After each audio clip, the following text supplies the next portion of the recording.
भगवान ने एक बात कही थी बजरंगबली से, मारुति नंदन से, कि मारुति नंदन ये बताओ कि सुख और दुख की परिभाषा क्या है, सुख क्या है और दुख क्या है, ये बताओ, तुम बताओ, मैं तुमसे पूछ रहा हूं। हनुमान जी ने कहा, प्रभु मेरी बुद्धि के अनुसार सुख और दुख की यही परिभाषा है। हाँ तो बताओ क्या है। बड़ी अच्छी अर्धाली है मानस की।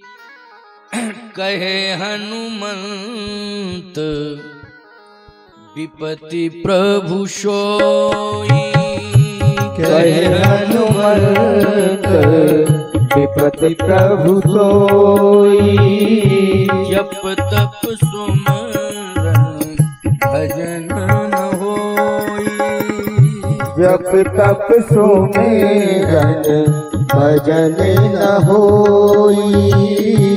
कहे हनुमंत विपति प्रभु सोई, कहे हनुमंत विपति प्रभु सोई, जप तप सुमरन भजन होई।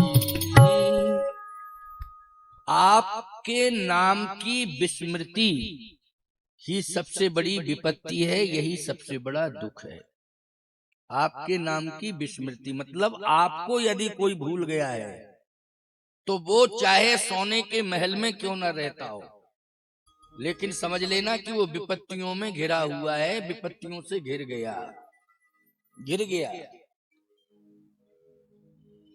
जिसे फांसी की सजा सुनाई जाती है, फांसी के पहले नए कपड़े पहनाए जाते हैं, उसे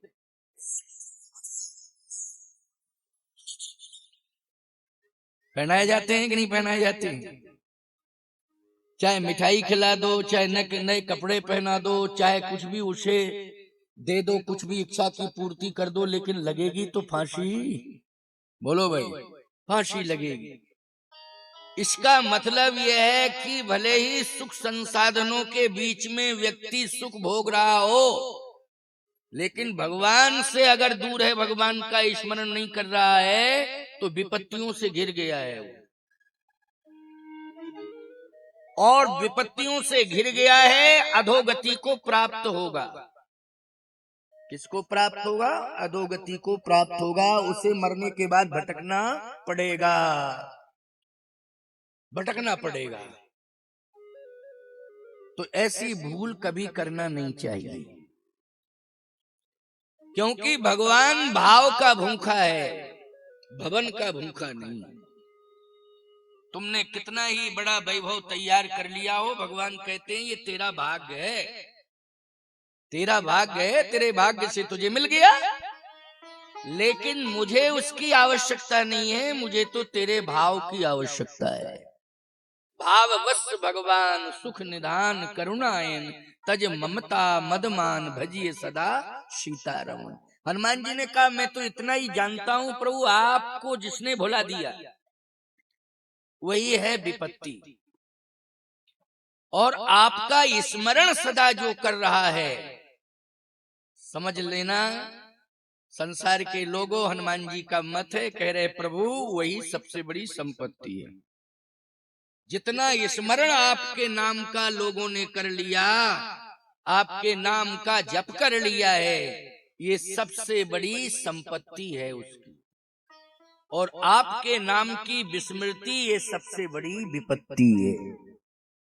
तो सुख और दुख की यही व्याख्या है कि भगवान के हो जाओ तो समझ लेना कि सुख है, और भगवान से दूर हो जाओगे तो समझ लेना दुख ही दुख है। दुख का एहसास भले ही ना हो, लेकिन दुख है। भोजन जितना तरल, पके हुए पकवान खाने में स्वादिष्ट लगते हैं, उतने ही रात्रि में परेशानी देते हैं वो। बोलो भाई, देते हैं कि नहीं देते हैं? खाने में तो बड़े स्वादिष्ट लगते हैं, बहुत बढ़िया लगते हैं, और कहते वाह आज तो बहुत ही आनंद मिल गया, लेकिन रात्रि आराम से व्यतीत हो जाए आपकी, ये कोई गारंटी नहीं है। क्योंकि वो सारे व्यंजन परेशानी के कारण बनेंगे। लेकिन ये गारंटी के साथ कह रहा हूं कि दाल रोटी दाल भात खा के सो जाओगे तो मस्ती की नींद आएगी और सुबह जो है आनंद ही आनंद महसूस हो जाएगा कि वाह हल्का शरीर हो गया, बहुत बढ़िया। क्यों? दाल भात मिल गया। आचार्य श्री राम शर्मा जी का एक कोटेशन है, बहुत बढ़िया। सादा जीवन उच्च विचार, मानव तन का यही शान। ये आयोजन भी कहीं ना कहीं गायत्री मंदिर, गायत्री शक्तिपीठ माध्यम बना है इस आयोजन में। क्यों? कथा मेरी पहली वहीं हुई थी, गायत्री माँ के प्राण प्रतिष्ठा में। क्यों? प्राण प्रतिष्ठा के समय 2007 में वहीं हुआ था ना, जो मंच बना हुआ है गांव का। पहली कथा मेरी वहीं हुई थी। गायत्री माँ माध्यम है, वेद माता है, गायत्री माँ माध्यम है। पिछले 2 साल पहले आमलखेड़ा के पास में एक कस्बा है, वहां मेरी कथा हुई थी, बिल्कुल लगा हुआ आमलखेड़ा से, जहां पर आचार्य श्री राम शर्मा जी का जन्म हुआ, आगरा के पास में। वहां हमारा प्रवचन हुआ 7 दिन तक। आमलखेड़ा गांव से भी लोग आते थे। बरहन गांव है उसका नाम, बरहन लगा हुआ है जी। तो मैंने ये देखा कि सेवा का कितना अच्छा भाव था उस गांव के लोगों में, कि मूसलाधार पानी वर्षा, खेत में कार्यक्रम हो रहा था, जनता बहुत जाती थी, बड़ा टेंट लगा हुआ था, कई ग्रामों के लोग आते थे। तो इतना जल वर्षा लगातार 3 दिन वर्षा, लेकिन वाटर प्रूफ पंडाल होने के कारण अब खेत में पानी भर गया। तो उन्होंने कई खेत, जो मेन सड़क से कई खेत पार करके जाना पड़ता था, तो एक पुल बनाया उन्होंने खेतों के अंदर, लकड़ी का पुल, जनता के आने के लिए। वो वीडियो में भी पड़ा हुआ है, बरहन का, आगरा बरहन का जो कार्यक्रम का पुल पड़ा हुआ है, वो राम सेतु के नाम से वो प्रसिद्ध है। बनाया उन लोगों ने, और पूरे पंडाल के अंदर जो है लकड़ियां लगा लगा के, पूरे पटिए लगा लगा करके उन्होंने फाउंडेशन तैयार किया, बैठने का प्रबंध किया। एक दिन भी गैप नहीं रखा कथा का। तो सबसे ज्यादा यदि सेवा परायणता रही तो पूरे क्षेत्र की रही, लेकिन आमलखेड़ा गांव के लोगों ने बहुत मदद की और पूरा गांव सेवा में लग गया था। इसका मतलब यह है, कहीं ना कहीं आचार्य श्री राम शर्मा ने सेवा का पाठ पढ़ाया, सेवा से जोड़ा है। इसलिए सेवा धर्म सबसे बड़ा धर्म है। कोई कुछ भी हो जावे, लेकिन हमें सेवा से वंचित नहीं रहना है, सेवा करनी है। तो हनुमान जी ने कहा कि मुझे तो आप सेवा दे दो, तो सेवा आपकी करूंगा और आपके भक्तों की सेवा करूंगा, तो आपका स्मरण नित्य होता रहेगा। इसलिए आप मुझे और कुछ ना दें, मुझे कुछ भी नहीं चाहिए, केवल आप ये आदेश दे दें कि जाओ हनुमान तुम सेवा करना, बस। क्योंकि बिना आज्ञा के हम नहीं कर सकते, आज्ञा मिलनी चाहिए ना, आदेश।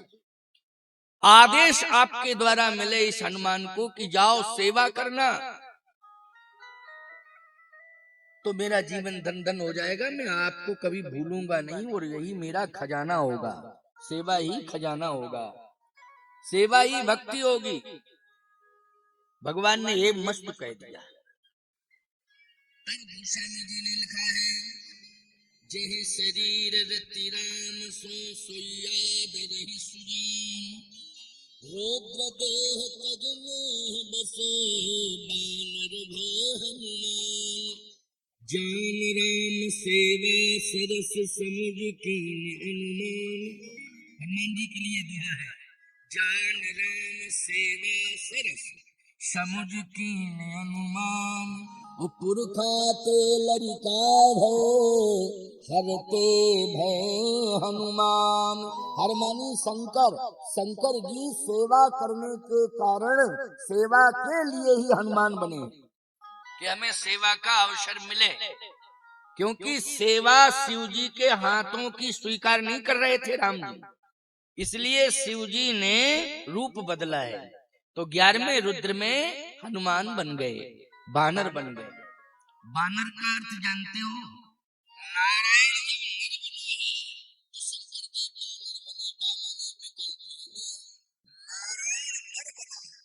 तो उस नारायण के विकल्प कौन बने? शंकर जी बानर।